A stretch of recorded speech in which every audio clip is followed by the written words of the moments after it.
I'm so sorry, Theo, but the answer to all, if not most of those, is a resounding no. And I'm sorry, but I'm never gonna do that again. Welcome back, ladies and gentlemen, to part 2 of the slums here in Stray.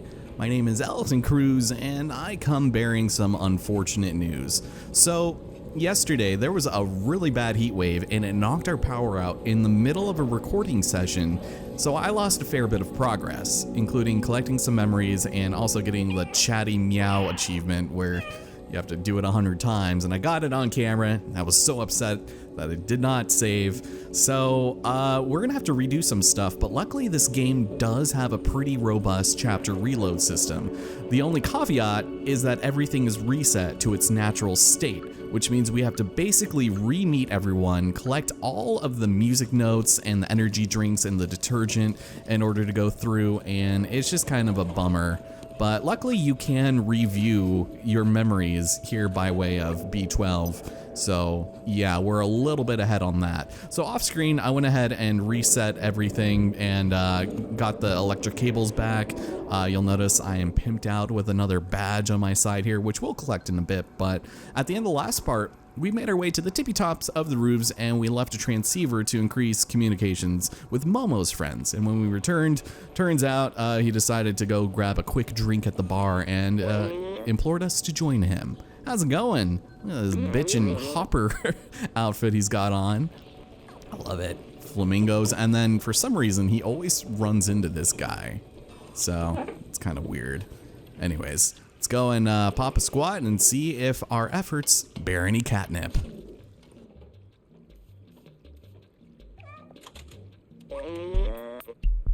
All right, please do. I was hoping you would have already gotten this started by the time we got here, but I love that you set up this entire computer station here in the bar. It's nothing like Elliot that one time in Seattle where he brought Guitar Hero Live to the bar. Oh, here we go. We got something. Yes, we're from the slums looking for a way out, and wait, could it be that grangy old bastard Zabaltazar? Sweet Jesus, he's alive. That's incredible. So everyone is safe. They found a way up, but we're losing you, man. We have to go through the sewers to reach them. It's very dangerous. There are Zerks. We lost connection. Damn it. All that work, and the signal is dead. Damn it. 20 seconds worth of connection. Worth it. But Zabaltazar is alive, and he and the other outsiders managed to go through the sewers. They're the most dangerous place in the world, but if that soggy old bastard Zabaltazar made it, there must be a way. Huh? Oh? Do you have something calling your attention? Oh, sweet Jesus. So here we have Seamus, who informs us that we'll never get past the sewers because it's infested with Zerks. They'll be quick to make a meal out of us. Many have tried their luck in the past, but it never ends well. Anyways, your business is none of my business, which is why I felt compelled to butt in and show off my incredible bucket hat. Also my sweet orange vest. Don't mind me, I'm just gonna go run home. How dare you? Meanwhile, we have Jacob the bartender, aka the informative man who knows everyone's life story, especially Doc and the weapon he was using to fight the Zerks. So a few years ago, he went off to test the device and never came back, and Seamus has never been the same since. Yeah, cursed words, if I've ever seen it myself. Thank you, expository robot. I appreciate it.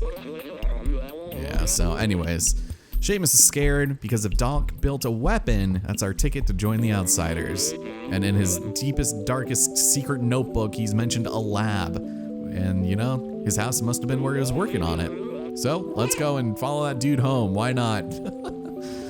So now we get to engage in probably one of the more annoying aspects of this game, and that is walking extremely slowly with an NPC to get somewhere. If you get too far away, they'll just wait in one spot, and it's never a fun time. But luckily for us, I guess there is another bag around here, so here we go. Yeah, how's it going?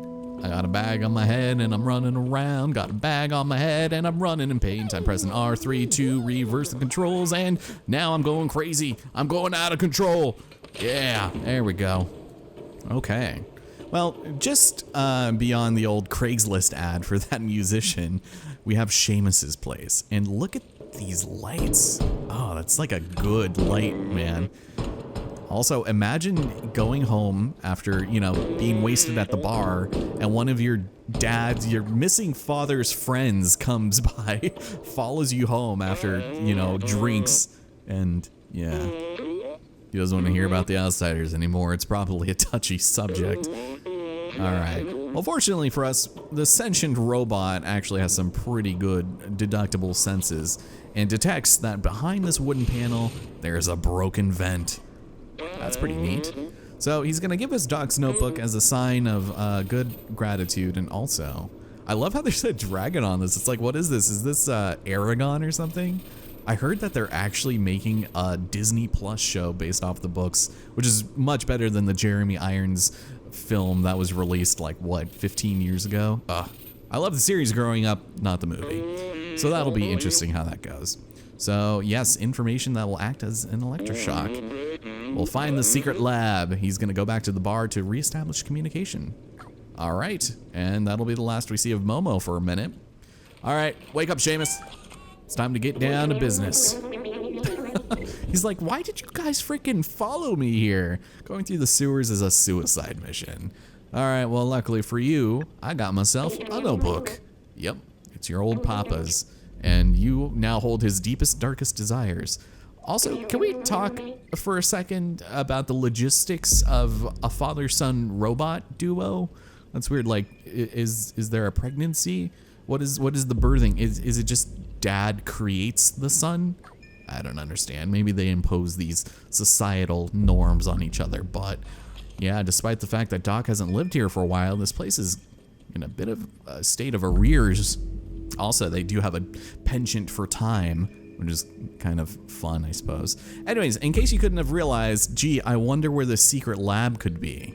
Could it possibly be behind that lovely photo of the outside? Well, let's do as cats do and make ourselves scared. Also, that is kind of an interesting picture, but behind this portrait is a hint. Time will tell. Huh. That's interesting. I'm guessing we could probably use that to good effect. But as you could have guessed, next to the oddly shaded, I guess, bit of wallpaper there, we've got a digicode pad here. He's like, oh my god, how did I never notice this thing? Yeah, no kidding. So he has no idea what the passcode could be, but luckily, these clocks haven't moved in years, and the combination is simple. 2511. And just to be on the safe side, let's go ahead and knock that down too. There we go. So, the revelation of the secret sex dungeon is not lost upon Seamus. It's not nearly as cool as B12 Scientist, but still. Yeah, you know, I'm actually can't believe that he managed to hide it from you either. Like, that's weird. So, there are blueprints for the Zerk weapon. Yeah, it was working in theory, but he needed to test it in real life. He went outside and never came back. Yeah, that's sad. So we can hop up here and take a look at some of his work and his observations. Yeah, it's an old bacteria of human time, eats all kinds of materials. However, it reacts to intense light, which might be a hint as to what we could possibly use to defeat it. Also, one of the most nonchalant news headlines of all time. Zerk are officially no longer under control. They now eat metal. Yeah, they sound kind of badass in that context now, don't they? So you have a bit of a dim light here to sort of guide you into this direction. This is the wrong one, but still, there we go. I wanted to break the box, man. But the real one is actually way up over here. So we'll go and knock this over, and we've got ourselves a broken tracker. There we go. All right, so now that we found that, I guess Seamus might be kind of annoyed that we're just knocking everything over. But yeah, I found a tracker. It was definitely broken before it fell. But Pop always used that tracker to keep an eye on where I was, and maybe we can reverse engineer it to find where he went. Man, that music was really loud in my headphones. Also, this is just reading like a terrible episode of Black Mirror. So, yeah, he's missed him so much. I need a weapon for the Zerks. Well, Doc definitely took one with him. Which Just got to repair the tracker so we can find him. Someone in the slum should be able to help. All right, well, we know exactly who that's going to be. It's our old friend, Elliot. You know, Elliot Electronics. I'm sure he'll probably be able to fix it. So let's go ahead and run out there. And if you've opened up the shortcut to his place, it's actually pretty easy to get to. So if you just go straight to the bar, I could have hopped a fence, but I'm going around. We're gonna go hop up over here. And if you have the, you know, the blinds rolled up, you can just make your way in here. So here's our old otaku friend, Elliot, who we've got to meet, sadly. All right, so can you take a look at this tracker, please? Oh, that's a great tracker. The model is a Tohima BR2000. You can track anyone with this little gadget. Yeah, that's a little creepy, isn't it? So he knows how to repair it, but when he's trembling on account of the cold, I guess, then he can't really do anything about it. So he needs a blanket, and luckily for us, we have an Elliot-shaped poncho. It's amazing, courtesy of Grandma, actually. So yeah, you gotta get that super detergent, and you gotta trade it for the electric cables, give it to Grandma, and that's how you get the poncho. Yes, now you can fix the tracker. Just gotta give it an update, one more thing, and voila. You can also passively mint Ethereum with this. Cool. So now we're done with him for the rest of the game. Later days, I'm out of here. But luckily, we can take a bit of a shortcut over here, and Seamus's is just right around the corner. So hooray for speedrunning tactics and doing this multiple times. Okay, I am so sorry that took so long. But yes, I did fix the tracker. There you go. He's like, whoa, took you long enough. Let's see what we got.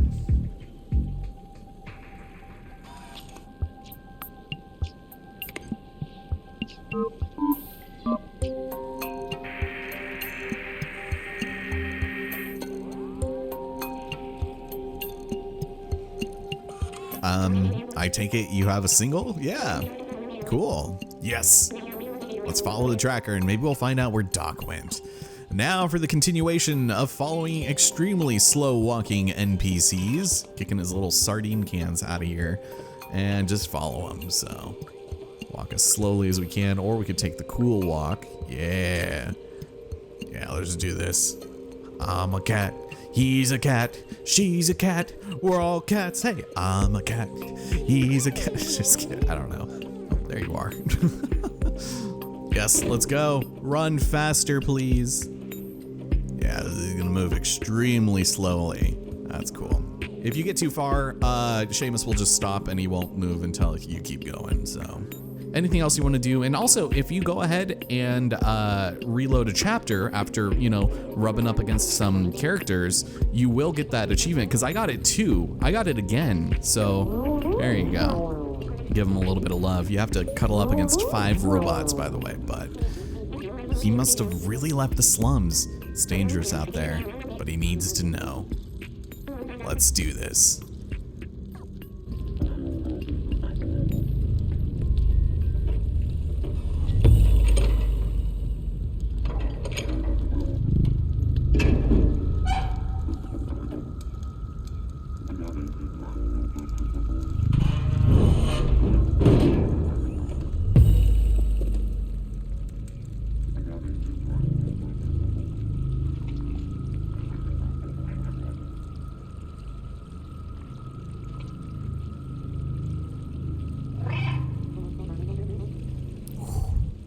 You know, I'm actually kind of impressed that we were able to open that as easily as we did, but unfortunately, this is the point where Seamus and I must part ways. He's gonna open the door for us and then leave us to our own devices. Him being a delectable hunk of metal, he is probably more under threat than I am. So yeah, he's a little nervous. And he's not as fast as me, which, yes, I'm aware. He'll go ahead and give us a badge that his father will be able to recognize, and it's wonderful, if not just slightly under resolution than you would expect. But so long, Seamus, and as you can see, yeah, we got our nice little harness here all pimped out. Again, you can hardly see the musician one that I grabbed, but that's okay. So, even though we technically haven't seen the splash screen for the next chapter, our first memory for, Dead End is right over here next to this garage door. So, upon remembering it, let's go and take a look at what B12 brought to mind right here.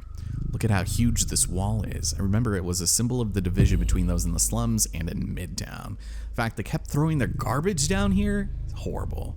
Maybe that's why they failed. So, yeah, I was a little underwhelmed at the fact that when you saw this memory in real time, it would be like, wow, look at this massive wall. It would have made more sense to have it like right here or something so you can really get a sense of the scale of this thing. And it's just like, that is pretty massive. And it's pretty messed up that they threw all their junk down here, so that's no fun. But with that, ladies and gentlemen, welcome to Dead End, where immediately we will be, set off face to face with our old friends, the Zerk. These guys are assholes, and it's okay to get touched by these guys here. You're not gonna, lose out on a trophy or anything, but they're just very annoying, so give them the old jukebox hero. Oh, geez. And also, don't forget to jump while you can. Yeah, so, oof. Physics, man. Ah, man. Sometimes they'll get you while you're in midair, which is super annoying. Oh, also, chain jump. There you go. You'll actually get to do another one of those too, but don't forget to jump here too, and watch out.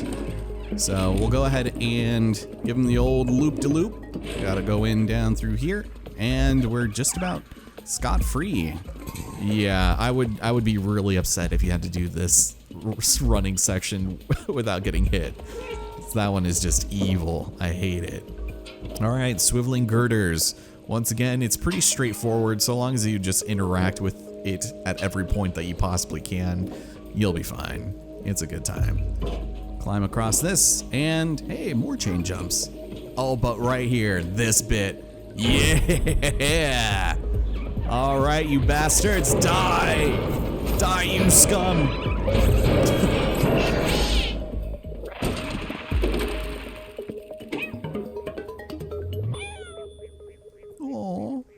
Poor Theo. Oh, that looked like it hurt. That was a huge fall. Doc should be nearby, though. We must be close. Oh, I hate seeing injured animals, let alone kittens. Oh. But before too long, we get there. Our little lick on the Pete's there, and everything is a-okay. And we lost the Zerks, too. God, just imagine if they had tried to pursue us for 2 more seconds. We would have been probably pretty screwed. But we climb up here through more pipes, and we are going to be at a bit of an impasse here. So, luckily for us, we're going to skip that way and head through the gate in the wall because there is a deceased, decomposing robot man here, as well as a spot to sleep. But this is also the second memory of the stage and the last one that I collected before my game blew out. So, yeah. The scientist always wanted to retire to a little cottage fishing all day long. But not a possibility in the city, and nobody could do that for at least 100 years. We got to the outside. What if we found ourselves a little cottage with a harmless fishing rod and a lot of books? I think that's what the scientist would have wanted. But first, we should find Doc. Man, that is unfortunate. Get our little nap in there too. Yeah, so this is kind of a cute little area, and I feel bad for B12 because that sounds like a great life, you know, living the old Shawshank Redemption legacy dream. But you also get some pretty gnarly music there. And I suppose this long rod is a bit of a fishing rod. So, yeah, let's get the heck out of here. Enough naps for one day. I did manage to snag my 1 hour cat nap trophy too, so we already got that in the books. But let's get out of here. The nice music. And upon jumping over this fence here, we are going to be in a new area, one filled with bicycles, bottles, and basketballs. Right over there is Doc's humble abode. And essentially what we're gonna need to do here is not a lot, honestly. He's gonna give us a fuse so that we can power this generator, And of course doing so is gonna summon a lot of Zerks, but I'm getting way too ahead of myself. Ori is now jumping down off my lap because he's annoyed at this commentary, so we'll follow the yellow cord and run through all this and sneak our way in through the bedroom window. And sweet Jesus, there are Zerks in here. These assholes. Also, you have a nice little workbench here, which is kind of interesting. This actually kind of reminds me a little bit of The Last of Us. I mean, part 1 is coming out soon, which is gonna be interesting. I'm sure this will be out before, you know, that gets released. But it's cool that they were able to bring that mechanic back from the second game of just being able to craft your weapon in real time. I thought that was so cool how they cleaned it. It's satisfaction to the max. But as we head downstairs, wake up.